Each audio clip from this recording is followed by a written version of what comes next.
24 болса 25 қатарды тоқып шықтым.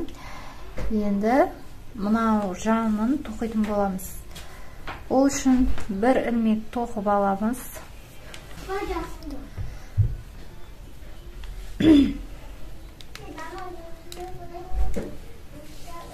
Сонымен жай ғана тоқып шығамыз.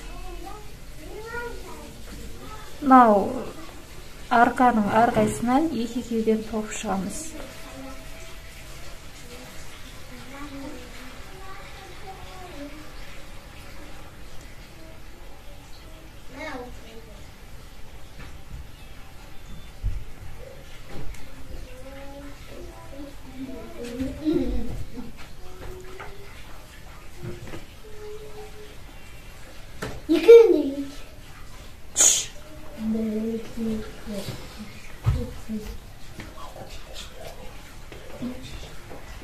Мінекей осылай жай ғана тоқып шығамыз. Мына жерге дейін тоқыңыздар, сол жерде. Сонымен соңына келдік. Бауға тоқитын болам. 1, 2, 3, 4, 5, 6, 7, 8, 9, 10. 11.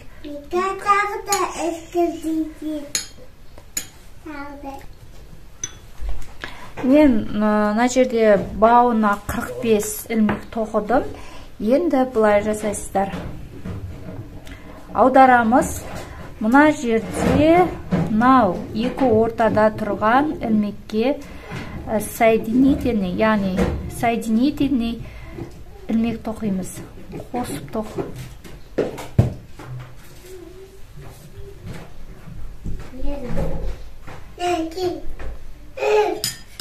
Дәл осылай тоқып шығасыздар. Сонымен соединительный столбикпен барлық ілмекті тоқып шығамыз. Міне. Енді әрі қарай біреу тоқимызда. Бұл жерде де біреу тоқыдық. Соединительный столбикпен тоқып шығамыз.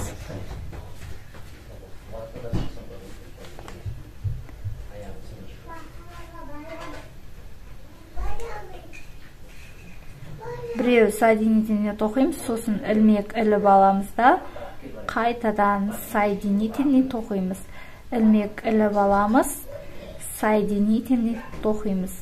Ілмек іліп аламыз, соединительный тоқимыз. Іліп аламыз, соединительный тоқимыз. Іліп аламыз, соединительный. Міне, сонда мынандай узор шығады бізде. Змейка сияқты, жылан сияқты узор шығады. Мына жерде қате болып кетті. Осылай мойнын тоқып шығамыз.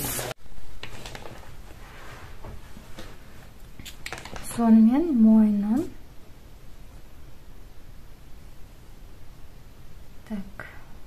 соединительный тоқимыз, ілмек тоқып аламыз. Соединительный тоқимыз, ілмек тоқып аламыз, соединительный тоқимыз, ілмек тоқып аламыз, соединительный тоқимыз, ілмек тоқып аламыз. Енді осы жерде мындай бау жасауымыз керек тағы да. Біз алдыңғыда 45 ілмек тоқыдық. Дәл сол секілді 45 ілмек тоқитын боламыз. Ендеше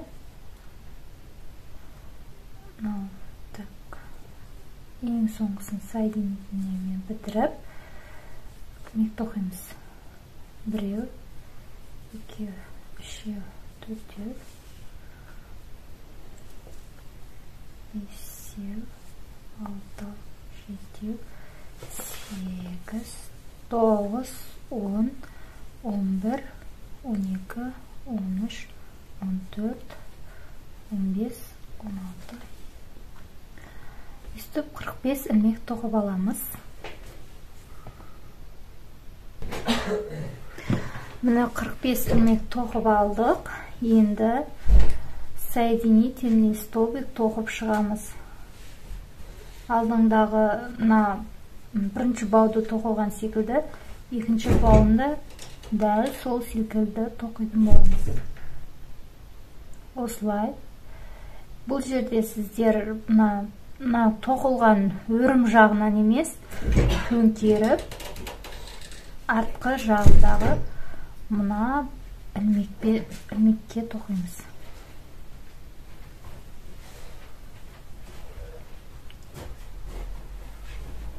Соединительный тоқимыз. Соединительный ілмек тоқимыз.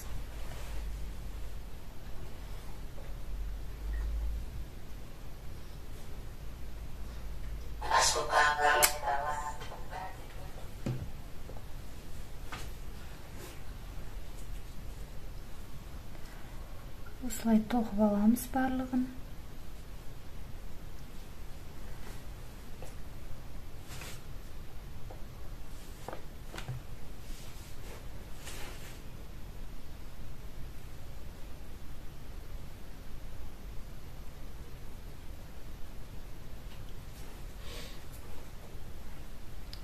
Міне, осылай тоқып аламыз. Мына жерде дейін тоқыңыздар. Өзіміз тоқып шығамыз. Мінекей, соңына жетіп қалдық.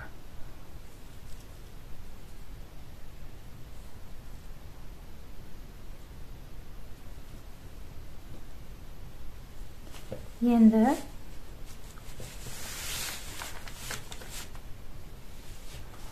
әрі қарай тоқитын боламыз. Кәдімгі деп ең обычный немен тоқимыз. Үшеу тоқимыз. Осы бұрышынан ғана үшеу тоқимыз. Әр арқадан екеуден тоқып шығамыз.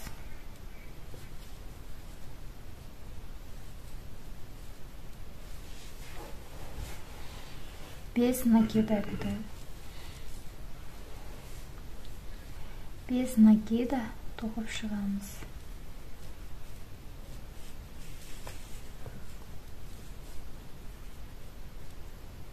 Мінекей. Осы екінші бетін жаңа сіздерге түсіндірмей кетіппін. Егер сіздер жаңағыдай түйме қадайтын болсаңыздар, осылай мысалға мына жерден, мына жерден тоқитын болсаңыздар, бұлай жасайсыздар. Осылай тоқисыздар. Түскен арқадан біреу алып аламыз. Сосын бір ілмек, екі ілмек, үш ілмек, төрт ілмек жасап, неға түсіп, екіншісін осылай 5 накидан тоқисыздар. Сонда біздің түймемізге мынандай қадайтын жер қалады. Егер енді сіздердің түймелеріңіздің көлеміне қарай үлкейтесіздер. Ешқандай қиындығы жоқ. Дәл осылай тоқып, арасынан 1, 2, 3, 4, төртеу қалдырып, екіншісіне жерден тоқсаңыз болады. Осылай тоқисыздар.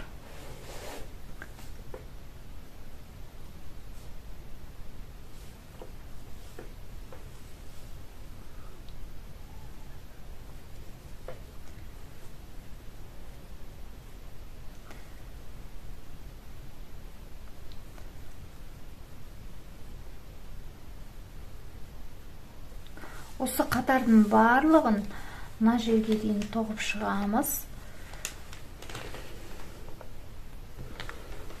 Мінекей, мен осы қатардың соңына келдім. Сосын соединительный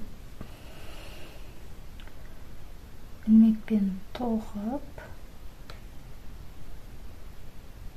аяқтаймыз.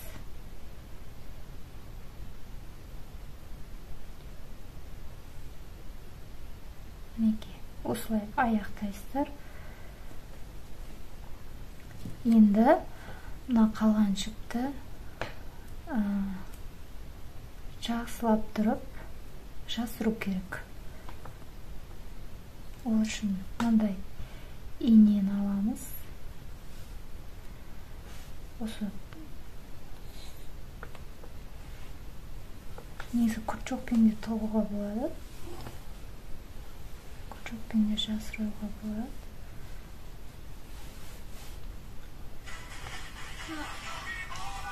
Іш жағынан жасайық, сырт жағы көрінбес үшін.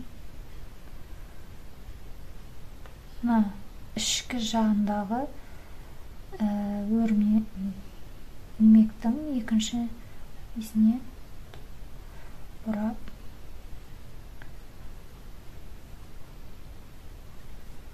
осылай жасырайық. Сосын мына жерде столбиктердің арасына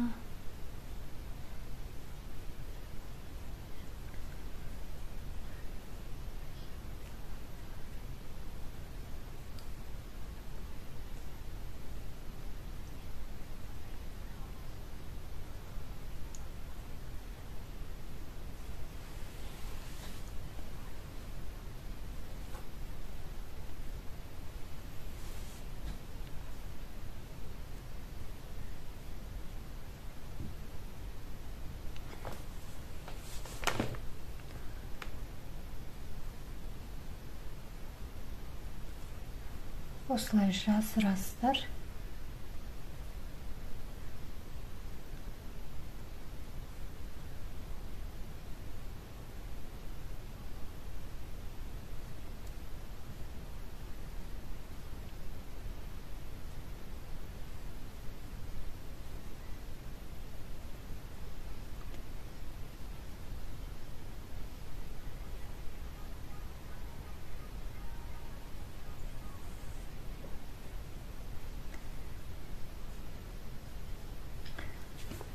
Артығын қиып тастаймыз. Мінекей, сыртынан ешқандай білінбейді.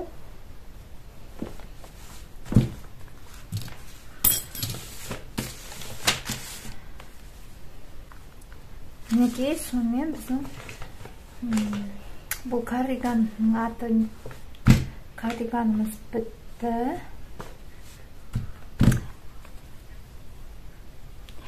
Егер менің көрсеткен мастер-класстарым сіздерге ұнап жатса, комментарий жазып, лайк басып кетіңіздер. Сұрақтарыңыз болса, міндетті түрде қалдырыңыздар. Мен сіздерге жауап ретінде видео түсіретін боламын.